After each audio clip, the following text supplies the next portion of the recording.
माने परमात्मा को पहचानना है कि हु इज गॉड,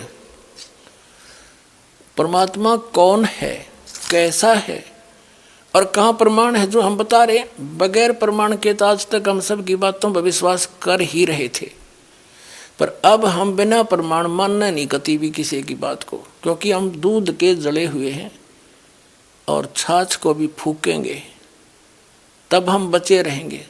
तो अभी तक जो ज्ञान हमें मिला सारा अज्ञान प्राप्त था। अब परमात्मा को पहचानेंगे, प्रमाणों से देखेंगे और जानेंगे, फिर हम भगवान पालेंगे। भगवान का पाना तो बिल्कुल आसान है, कुछ भी नहीं करना। एक मंत्र आपको दिए जाएंगे, दैनिक क्रिया करते हुए इनका जाप करना है, सत्संग सुनना है और परमात्मा के लिए सत्संग में भी आना है और पुण्य करने ही होते हैं। तो धार्मिक व्यक्तियों के पहले लक्षण है, पहले भगवान मिल जाएगा। और दान दिए धन घटे नहीं, परमात्मा कहते हैं दान से धन नहीं घटा करता। चिड़ी चोंच भर ले गई नदी ना घट्यो नीर, और दान दिए धन घटे नहीं, कह रहे साहिब कबीर।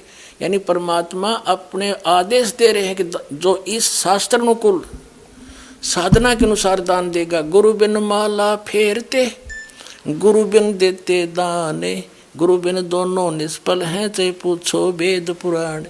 यानी कुपात्र को दिया हुआ दान सफल नहीं होता, सुपात्र यानी गुरु के द्वारा दान करे, फिर देखो कैसे ना फलेगा। आदेश परमात्मा का, वो तो करते ही करते हैं। अब आपको दिखाते हैं भगवान कैसा है, कहाँ है। और अभी आपने महर्षि दयानंद के विधान को पढ़ा सत्यार प्रकाश में कि भगवान निराकार है। हर उन्हीं के इन इंजीनियरों के द्वारा किया गया अनुवाद है आर्य समाजियों का। और इसमें परमात्मा स्पष्ट लिखा है कि राजा के समान देखने योग्य है। और जिन महापुरुषों ने परमात्मा को देखा है, आदरणीय गरीबदास साहिब जी ने देखा तो उन्होंने कहा कि अर्श कुर्स पर सफेद गुम्मट है जहाँ परमात्मा का डेरा। फिर कहते हैं सफेद छत्र सिर मुकुट विराजे, सिर पर सफेद छत्र है मालिक के और मुकुट है।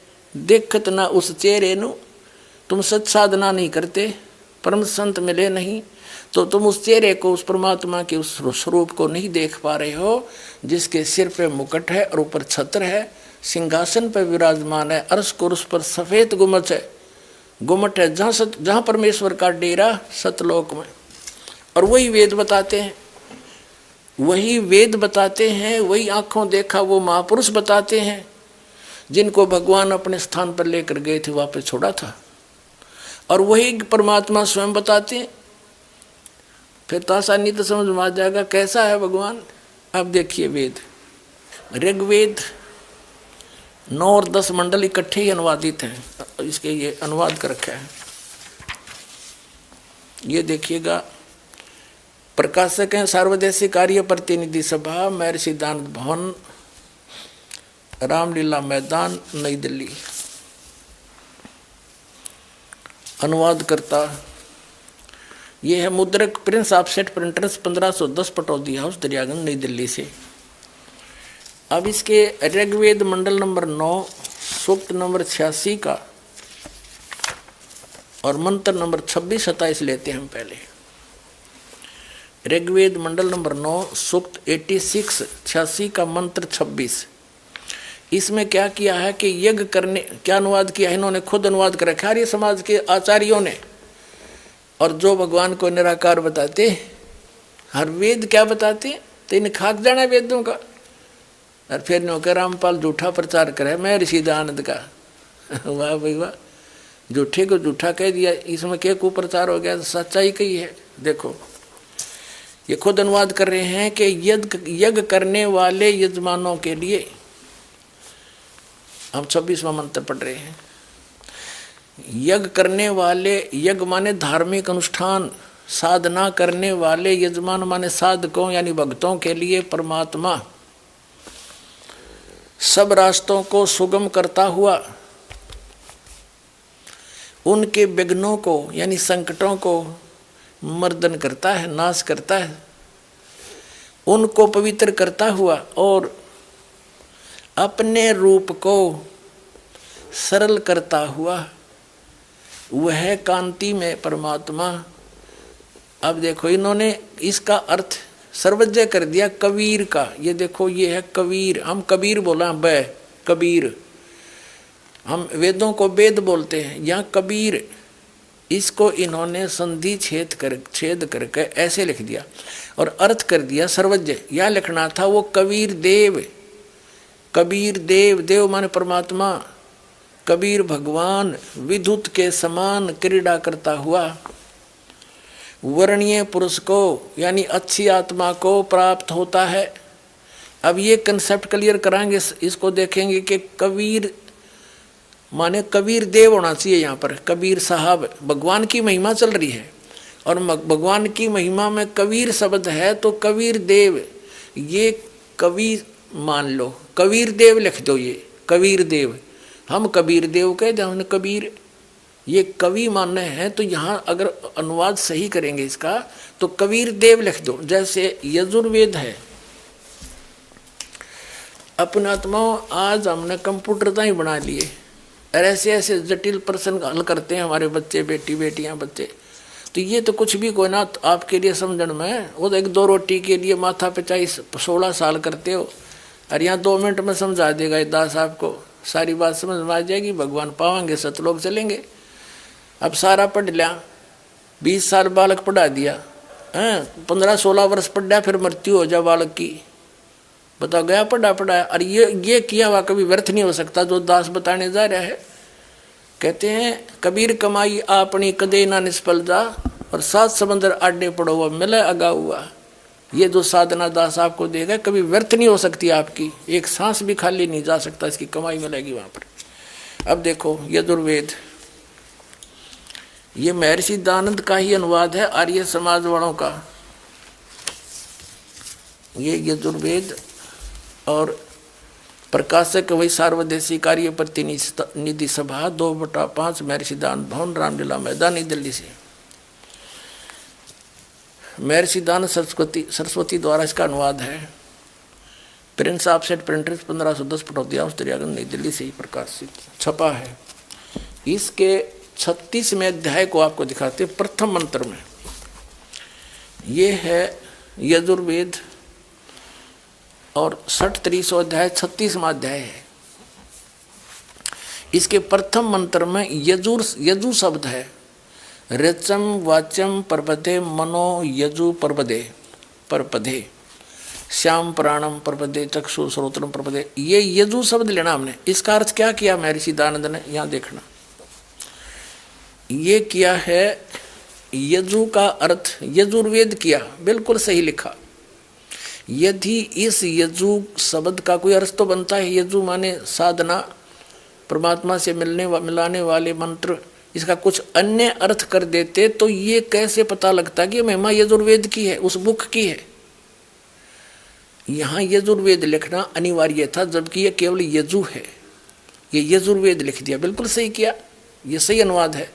और इसका अर्थ कर दे, जैसे यहाँ कबीर देव, कवि होता तो लिखना चाहिए था कबीर देव, अगर उसका अर्थ कर दें तो कैसे पता चलेगा वो परमात्मा कौन है जो ये लीला करता है, उसका नाम क्या है। तो ये कबीर देव लिख देते, कबीर देव, हम उसने कबीर पढ़ रहे हैं, कबीर वह को वह बोलते हैं हम, इसलिए अब भ्रंश करके उसको कबीर साहब कहने लगे। देव माने साहब को, राम को, गौडल्ला को, खुदा को। तो अब हम फिर आते हैं ऋग्वेद मंडल नंबर 9 सूक्त नंबर 86 के मंत्र 26 पर। अब हम यजुर्वेद रख दिया, ऋग्वेद उठा लिया, और ये भी इन्हीं आर्य समाज के आचार्यों द्वारा, आर्य समाजियों द्वारा अनुवाद है। ये देखिएगा, ऋग्वेद मंडल नंबर 26 मंडल नंबर 9 सूक्त 86 का, ऋग्वेद मंडल नंबर 9 सूक्त 86 का मंत्र 26 क्या लिखा है कि यज्ञ करने वाले यजमानों के लिए परमात्मा यानी साधना, धार्मिक अनुष्ठान, यज्ञ माने धार्मिक अनुष्ठान करने वाले यजमान माने भक्तों के लिए परमात्मा सब रास्तों को सुगम करता, उसके रास्ते खोल देता है, उनके विघ्नों को यानी उनके संकटों को मर्दन करता है, नाश करता है, और उनको पवित्र करता हुआ और अपने रूप को सरल करता हुआ वह कांति में परमात्मा कबीर देव, या लिखना चाहिए था कबीर देव, कबीर देव विद्युत के समान क्रीड़ा करता हुआ वर्णीय पुरुष को प्राप्त होता है, अच्छी आत्मा को मिलता है। फिर देखना ऋग्वेद मंडल नंबर 9 सूक्त 86 का मंत्र 26 पढ़ दिया 27 में। जो परमात्मा धूलोक के तीसरे पृष्ठ पर विराजमान है। अब इसे क्या सिद्ध हो गया कि वो परमात्मा तीसरे धूलोक यानी उस तेजो में, सतलोक के तीसरे पोर्शन में, 3 विभाग हैं सतलोक के, आपको बहुत बार बताया है। बाह्य क्षेत्र में बाग बगीचे हैं, झरने बह रहे हैं, सुंदर हीरे पन्नों के वहाँ पर, जैसे यहाँ पत्थर के पहाड़ हैं वहाँ हीरे पन्नों उनके हीरों के पहाड़ हैं, और वहाँ फलदार वृक्ष हैं, सदाबहार वृक्ष हैं। और दूसरे भाग में नर और नारी ऐसी सृष्टि है जैसे आपकी यहाँ पर, लेकिन शरीर वृद्ध नहीं होता, वह मृत्यु नहीं होती, कोई दुख नहीं, कोई अभाव नहीं, कोई रोग नहीं किसी प्रकार का। और तीसरा जो पोर्शन है उसमें केवल हंस आत्मा रहती हैं, जो ओनली नर रहते हैं, और उसमें एक स्थान है जहाँ परमात्मा स्वयं विराजमान है। गुम्बज है, राजा के समान बैठे हैं वहाँ पर परमात्मा सिंहासन के ऊपर, सिर पे मुकुट है, श्वेत छत्र है, बहुत बड़ा आलीशान उनका मकान है, परमात्मा जहाँ रह रहे हैं। अब ये तो स्पष्ट कर दिया कि वो परमात्मा तीसरे धूलोक के तीसरे पृष्ठ पर, तीसरे स्थान पर विराजमान है, तीसरे पोर्शन में। और ये आर्य समाज और ये इसके परिवर्तक महर्षि दानंद क्या कहते हैं, एक झलक फिर दिखा दूं। ये सत्यार्थ प्रकाश महर्षि दानंद का अनुवाद है, ये अनुभव है, ये निराकार बताता है भगवान को। ये कहाँ से छपा है? पुण्यात्मा इनकी पाले से ना उतरेगी, इतना आपका समझ में ना आवे। अक सचमुच ये इतने अनजान थे, अज्ञानी थे। असली और नकली नोट साथ साथ दिखाए जाएंगे तभी हम समझ पाएंगे। ये कहाँ से प्रकाशित है? आचार्य प्रिंटिंग प्रेस, दानंद मठ गोहाना मार्ग रोहतक से। इसके देखिएगा, ये आपने पहले ही पढ़ा था, फिर देख ली सप्तम समोल्लास में। ये सप्तम समोल्लास सत्यार्थ प्रकाश के 154 पृष्ठ पे प्रश्न किया किसी ने, ईश्वर साकार है निराकार? महर्षि दानंद कहते हैं परमात्मा निराकार है। स्पष्ट हो गया। अब हम फिर आते हैं ऋग्वेद, इन्हीं के नारिय समाजियों का अनुवाद है ये ऋग्वेद। और पुण्यात्मा अगर दास इसका अनुवाद करता और आपको बताता तो ये अवश्य भ्रमित कर। पहले कह रहे थे रामपाल ने संस्कृत नहीं आती, तो इनका फिर दाव लग जाता। आम आदमी ये समझ लेता भाई संस्कृत तो जो जानते हैं वही समझ सकते हैं। ये अभी थोड़ी सी कमी त्रुटि आपका जरूर रह जाती है कितने न कितने, तो वह बिना छोड़ी भगवान ने इन इंजीनियरों द्वारा ही करवा दिया अनुवाद। इनकी बुद्धि व पत्थर घेर दिया जब ये सच्चे श्लोक परमात्मा ने अनुवाद करवाया। परमात्मा क्या नहीं कर सकता? जीव का क्या औकात है? चोर चुरावे तूंबड़ी गाड्डे पानी में, वह गाड्डे वह ऊपर आओ, सच्चाई छानी ना। अब फिर देखो, ये हमने फिर ऋग्वेद मंडल नंबर 9-10 उठा लिया और इसके अनुवाद करता यही, ये प्रकाशक भी वही हैं। ये अनुवाद करता मुद्रक Prince offset printers 1510 Pataudi house त्रियागन नई दिल्ली से। अब हम ऋग्वेद मंडल नंबर 9 सूक्त 86 का मंत्र 26-27 पढ़ दिया। 27 में हमने पढ़ा कि जो परमात्मा धूलोक के तीसरे पृष्ठ पर रहता है, विराजमान है। इसे सिद्ध हो गया भगवान एक स्थान पर रहने वाला एक देशीय है और वहां से गति करके आता है।